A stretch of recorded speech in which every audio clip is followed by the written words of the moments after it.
සාමාන්‍යයෙන්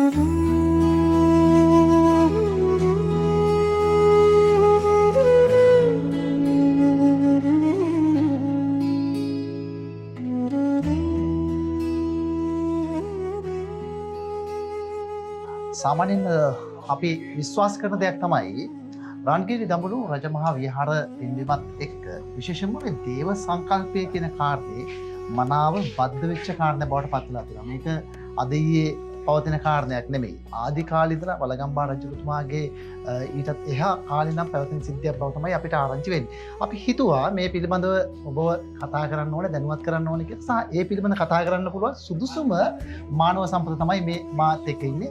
විශේෂයෙන්ම මහාචාර්ය අජිත් තල්වත්ත මානව ශාස්ත්‍ර අධ්‍යනාංශය සමාජ විද්‍යා මානව ශාස්ත්‍ර පීඨයේ ශ්‍රී ලංකා රාජ්‍ය විශ්වවිද්‍යාලයේ මහාචාර්යතුමා අයිබෝන්. ඔව් මම හිතන්නේ මේ විෂ්ණු දේව සංකල්පය කියන කාරණේ බොහෝ වෙලාවට රන්ගිරි දඹුල්ලත් එක්කම බද්ධ වෙච්ච කාරණයක් බවට පත් වෙලා තියෙනවා.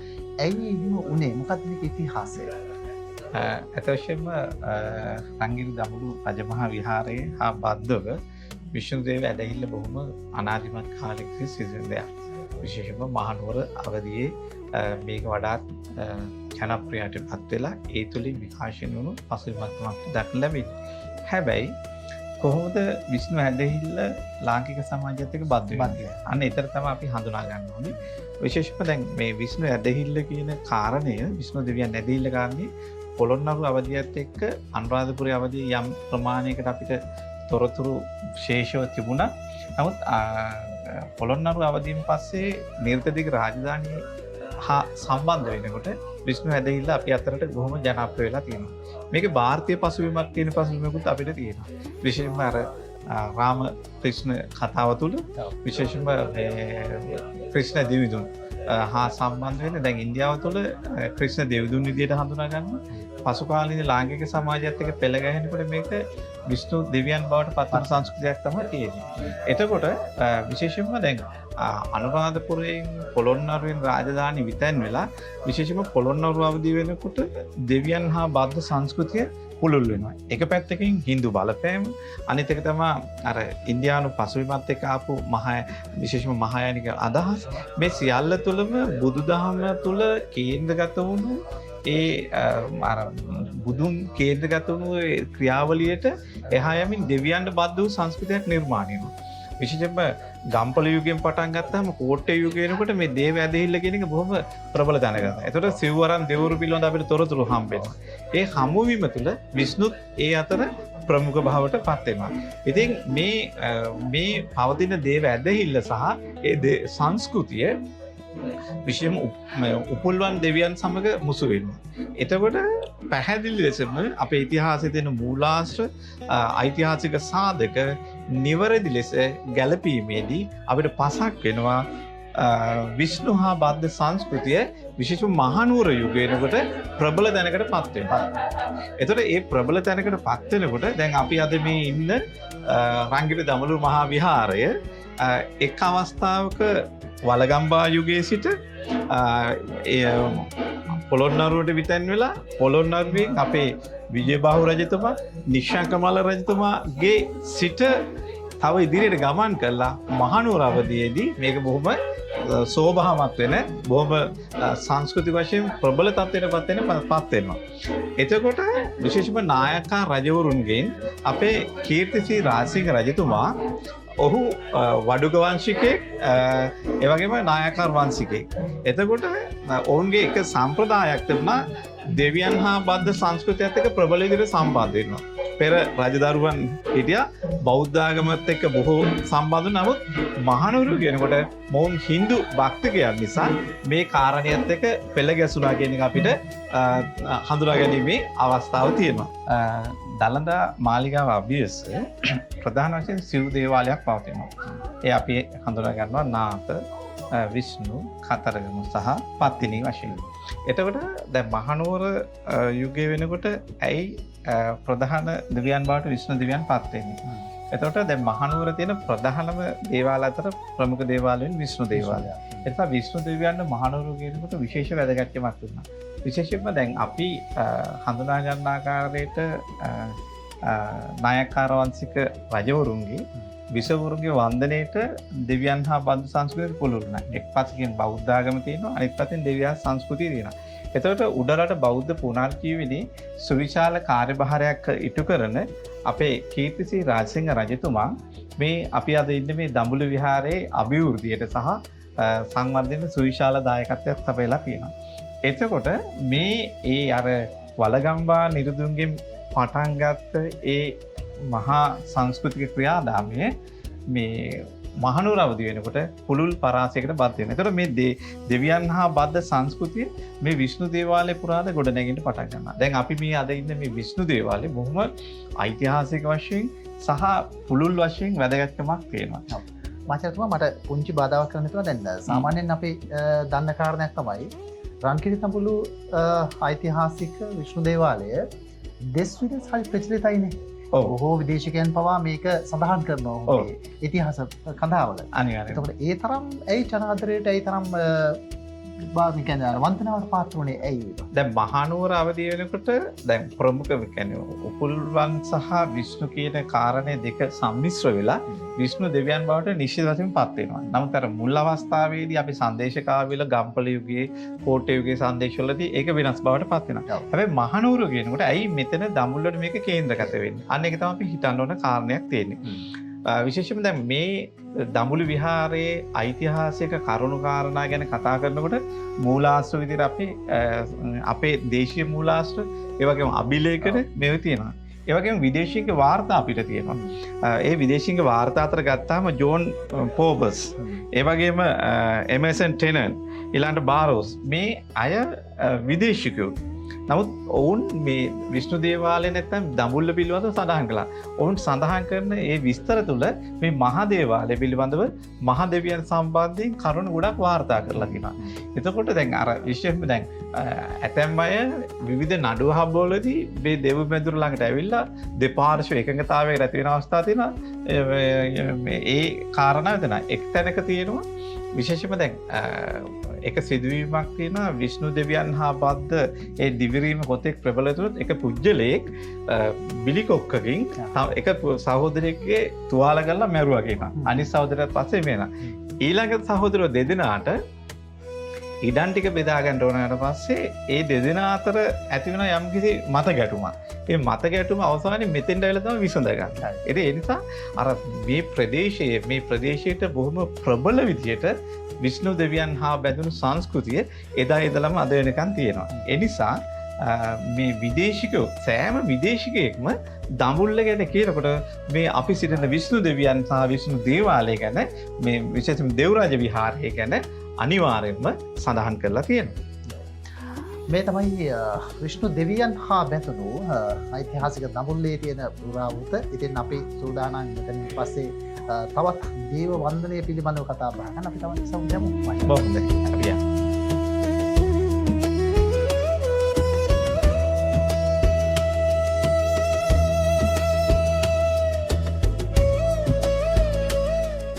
රත්නපුරයටත් එහෙම නැත්නම් සබරගමු පළාතට බොහෝ සෙයින්ම මහාචාර්යතුමා අපි විශ්වාස කරනවා මේ සුමන සමන් දෙවියන්ගේ ඇල්ම බැල්ම ශ්‍රීපාද අඩවියත් එක්ක හරි අපුරට බද්ධ වෙලා තියෙනවා කියලා. හැබැයි රන්ගිරි දඹුලු රජමහා විහාරස්ථානයට කොහොමද සුමන සමන් දෙවියන්ගේ සම්බන්ධය ඇති වෙන්නේ?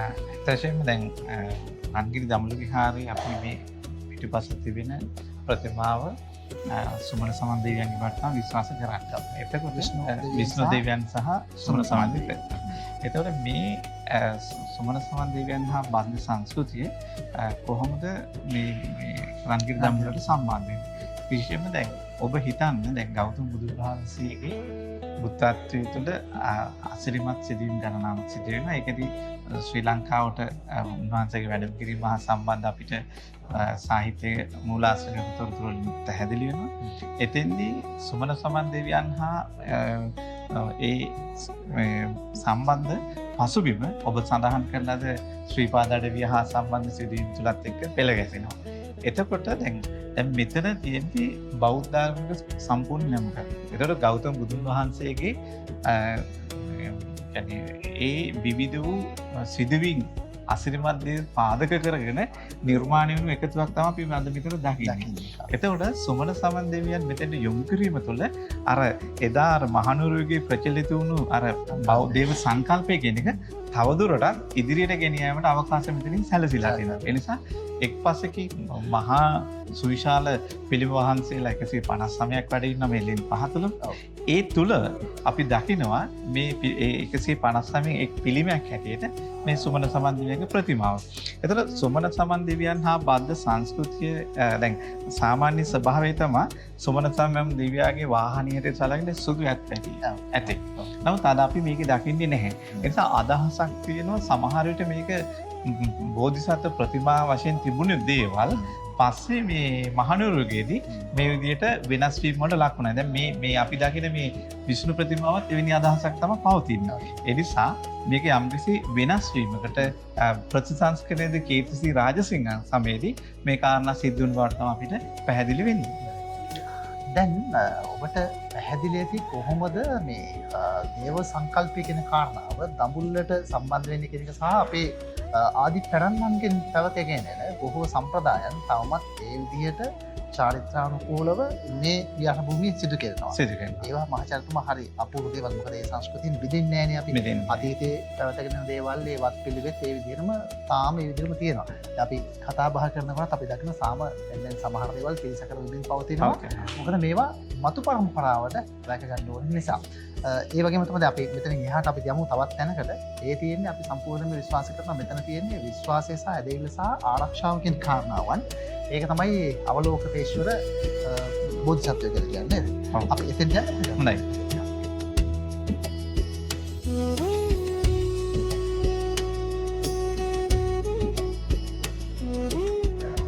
බොහෝ වෙලාවට මහාචාර්යතුමා අපේ රන්ගිරි දඹුලු රජමහා විහාරස්ථ පින්බිමේ අපි දන්නවා විශේෂයෙන්ම ආවට පස්සේ ලෙන් විහාර 5ක් ආශ්‍රිතව තමයි බොහෝ දේවල් ඔබට දකින්න අවකාශය උදා වෙන්නේ. මේක කලාගාරයක්. ඒ කලාගාරය තුලේ මහාචාර්යතුමා මේ අවලෝකතේශ්වර බෝධිසත්වයෝ කියලා අපි කියනවා. විශේෂ ඇල්මක් බැල්මක් බොහෝ ගාමී උදවිය බලාපොරොත්තු වන කාරණා. ඒ නිසා ඒ නිසාද මේ අවලෝකතේශ්වර බෝධිසත්ව රූපය මෙතෙන්ට වැඩම කරන්නේ. ඇත්ත වශයෙන්ම දැන් රන්ගිරි දඹුලු මේ විහාරයේ පවතින කලාකෘති අතර ඉතාම වැදගත් වෙන ප්‍රතිමාවක් හැටියට අපි විශ්වාස කරනවා මේ අවලෝකිතේශ්වර බෝධිසත්ව ප්‍රතිමාව. එතකොට ඇයි මේ ප්‍රතිමාව වැදගත් වෙන්නේ? ප්‍රධාන කාරණා කිහිපයක් තියෙනවා. විශේෂයෙන්ම ඔබ හිතන්න වසන්ත දැන් අපේ දැන් අනුමුදු මිහිඳු මාහිමියන් මේ ශ්‍රී ලාංකික ධර්මතලයට වැඩම කරලා උන්වහන්සේගේ දහම තේරවාදී බෞද්ධ සම්ප්‍රදායට ගොඩ නැගෙනවා. නමුත් විශේෂයෙන්ම 7-8 සියවස් කාලය වෙනකොට මහායානික බුදුදහම ලාංකික සමාජයට විතන් වෙන්න පටන් ගන්නවා. වලගම්බා රජතුමාගේ කාලේ ඉඳලා සිද්ධ වෙන මේ ක්‍රියාදාමය විවිධ පාලකයන්ගේ අනුග්‍රහයන් තුළ ගොඩ නැගෙනවා. ඒතර ඒ ගොඩ නැංවීම තුළ විශේෂයෙන්ම 7-9 වෙනි සියවස් කාල තුළ විශේෂයෙන්ම අපේ ප්‍රොෆෙසර් මහාචාර්ය සෙනත් පරිණිතානයන් පෙන්වා දෙනවා අවලෝකිතේශ්වර බෝධිසත්ව සංකල්පය සමුද්‍රික නැවියන්ගේ ආරක්ෂක දෙවියන් විදියට මේ ලාංකික සමාජයට බද්ධ වුණා කියන අදහස. ඒ බද්ධ වීමත් විශේෂ මහායානයේ වන්දනයට පත්වන බෝධිසත්වරු රැසක් සිටිනවා. ඒ බෝධිසත්වරු අතර අවලෝකිතේශ්වර මංජුශ්‍රී ඒ වගේ වැදගත් වෙනවා. මොකද්ද මේ අවලෝකිතේශ්වර නාථ කියලා කියන්නේ? අවලෝකිතේශ්වර නාථ කියන්නේ සුව කරන්න, පිහිට වෙන්න, ආධාර වෙන්න කියන අදහස තමයි මේක තුල ගම්ම්‍ය වෙන්නේ. ඒතර ඒ පසුබිමත් එක්ක ගොඩනැංවෙන අවලෝකිතේශ්වර වන්දනය විශේෂයෙන්ම අනුරාධපුරයේ අවසාන භාගය වෙනකොට ලංකාව පුරාම ජනප්‍රිය වෙන්න පටන් ගන්නවා. විශේෂයෙන්ම ඔබ රුහුණ ගැන හිතුවොත් එහෙම පැහැදිලි වෙනවා. රුහුණ තනිකරම අවලෝකිතේශ්වර වන්දනයට ප්‍රමුඛ වෙනවා. එතකොට ඒ ප්‍රමුඛ වීම තුල විශේෂයෙන්ම අපේ අලුත්වැවේ සෝරත හඳුනන ආචාර්ය අලුත්වැවේ සෝරත නායකයන්ගේ ඒ පරිශ්‍රණයන් තුල අවලෝකිතේශ්වර වන්දනය හා බැඳුණු සංස්කෘතිය රුහුණත් එක්ක කොහොමද බද්ධුනේ කියන එක පැහැදිලි වුණා.